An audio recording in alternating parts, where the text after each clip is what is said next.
Hi guys, this is tutorial number 5 for your red velvet cookies.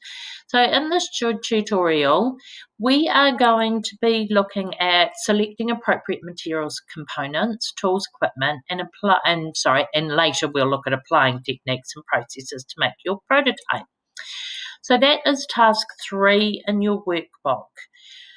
So what this means is using all the information from your evaluation of materials, equipment, and processes, and from all of your testing and trialing that you've done, you're going to have learned a little bit about each of your ingredients and each of your processes and how they react within your cookie, and more to the point around how you create the cookie that you really want to do. So in this box here, what you might do is you might have decided that high-grade flour or plain flour or gluten-free flour or almond flour is the product you want to use. So you'll type that into this box here like this. Now, to explain, justify why you've chosen that product, you've got to go back through all the information that you've discovered so far. So we discovered in our evaluation that high-grade flour the flour in baking adds body and structure. So you might put in here added good body and structure.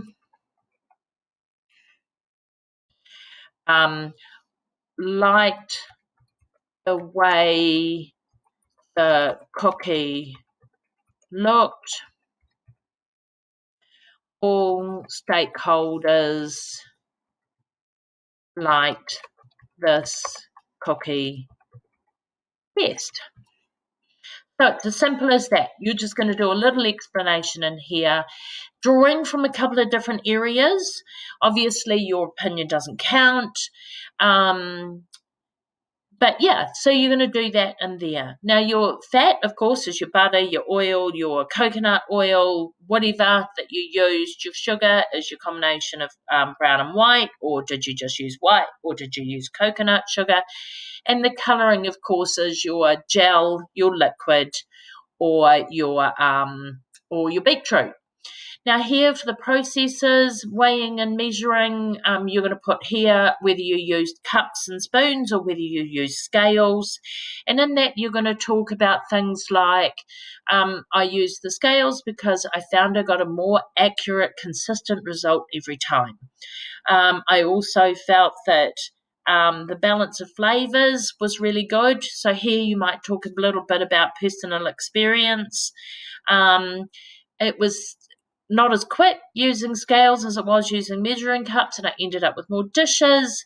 However, I think the final product, was more accurate.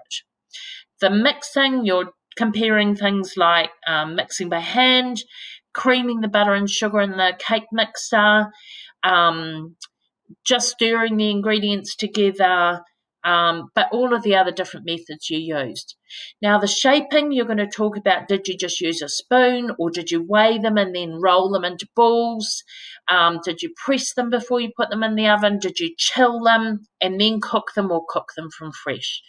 Now the equipment is going to be along the lines of, I used the cake mixer, I used a bowl and a spoon. So keep that really simple. Have a look at the resources in your portfolio right down the bottom, and you'll see the list of equipment there. Hope that helps. Fill that in, and that's everything you need to do before you start your prototyping, obviously, and your flowchart that we've talked about earlier. Hope this works for you. Ciao.